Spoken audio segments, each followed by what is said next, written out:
ನಮಸ್ತೆ. ವಿಷಯ ಯಾವ ರೋಗಕ್ಕೆ ಯಾವ ಸೊಪ್ಪು.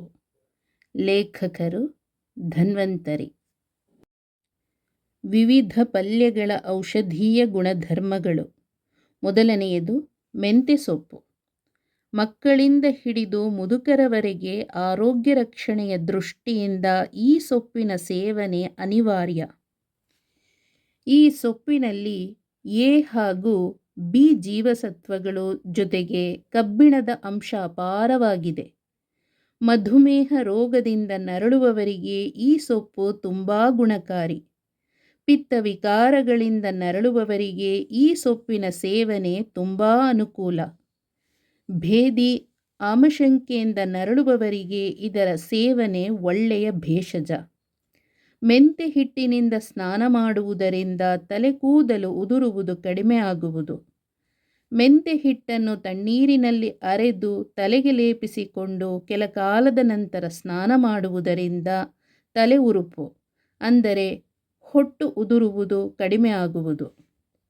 ಆಸ್ತಮಾ ರೋಗಿಗಳಿಗೂ ಮೆಂತೆ ಸೊಪ್ಪಿನ ಪಲ್ಯ, ಮೆಂತೆ ಹಿಟ್ಟಿನ ಗೊಜ್ಜು ತುಂಬ ಆರೋಗ್ಯಕರ. ಮೆಂತೆ ಹಿಟ್ಟಿನಲ್ಲಿ ಮೈ ತಿಕ್ಕಿಕೊಳ್ಳುವುದರಿಂದ ಚರ್ಮ ಸುಕ್ಕಾಗುವುದು ನಿಧಾನ ಆಗುವುದು. ಮೆಂತೆ ಸೊಪ್ಪಿನಂತೆ ಇದರ ಕಾಳುಗಳೂ ಸಹ ಔಷಧೀಯ ರೂಪದಲ್ಲಿ ವಿವಿಧ ರೀತಿಯಲ್ಲಿ ಉಪಯೋಗಕ್ಕೆ ಬರುತ್ತದೆ.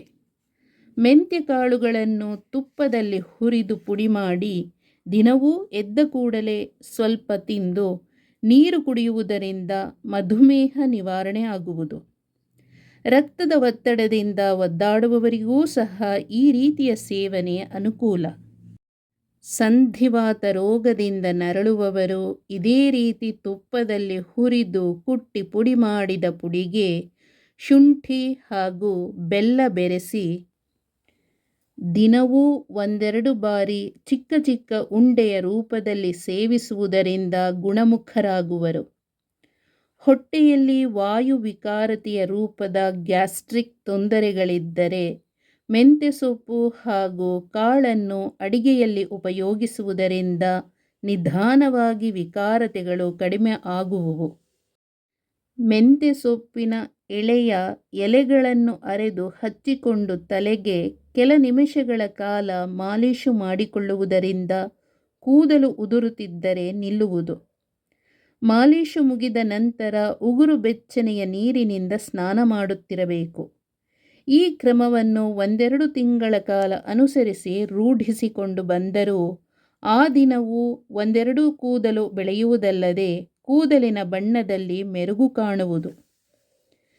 ಚರ್ಮದ ಉರಿ ಇರುವಾಗ, ಸಣ್ಣ ಸಣ್ಣ ಗುಳ್ಳೆಗಳು ಕಾಣಿಸಿಕೊಳ್ಳುತ್ತಿರುವಾಗ ಮೆಂತ್ಯ ಸೊಪ್ಪನ್ನು ಅರೆದು ಚರ್ಮದ ಮೇಲೆ ಲೇಪಿಸಿಕೊಳ್ಳುತ್ತಿದ್ದರೆ ಉರಿ ಕಡಿಮೆ ಆಗುವುದಲ್ಲದೆ ಗುಳ್ಳೆಗಳು ಮಾಯ ಆಗುವುವು.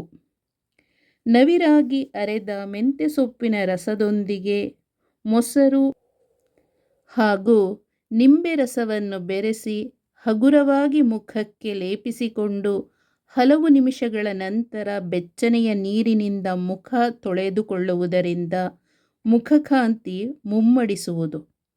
ಈ ರೀತಿಯ ಕ್ರಿಯೆ 1-2 ವಾರಗಳವರೆಗೆ ಮುಂದುವರಿಯುತ್ತಿರಬೇಕು.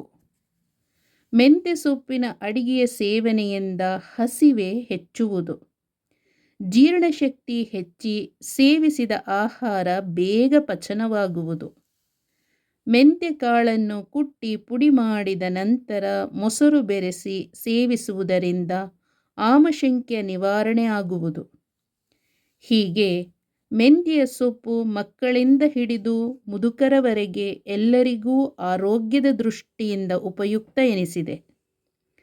ಮೆಂತ್ಯೆಯ ಸೊಪ್ಪನ್ನು ತೆಂಗಿನ ಹಾಲಿನಲ್ಲಿ ನುಣ್ಣಗೆ ಅರೆದು ತಲೆಗೆ ಹಚ್ಚಿಕೊಳ್ಳುವುದರಿಂದ ಕೂದಲು ಉದುರುವುದು ನಿಂತು ನೀಳವಾಗಿ ಬೆಳೆದು ಮೊಡವೆ ಗುಳ್ಳೆಗಳು ಮಾಯವಾಗುವುದಲ್ಲದೆ ಮುಖದಲ್ಲಿ ಹೊಳಪು ಹೆಚ್ಚುವುದು.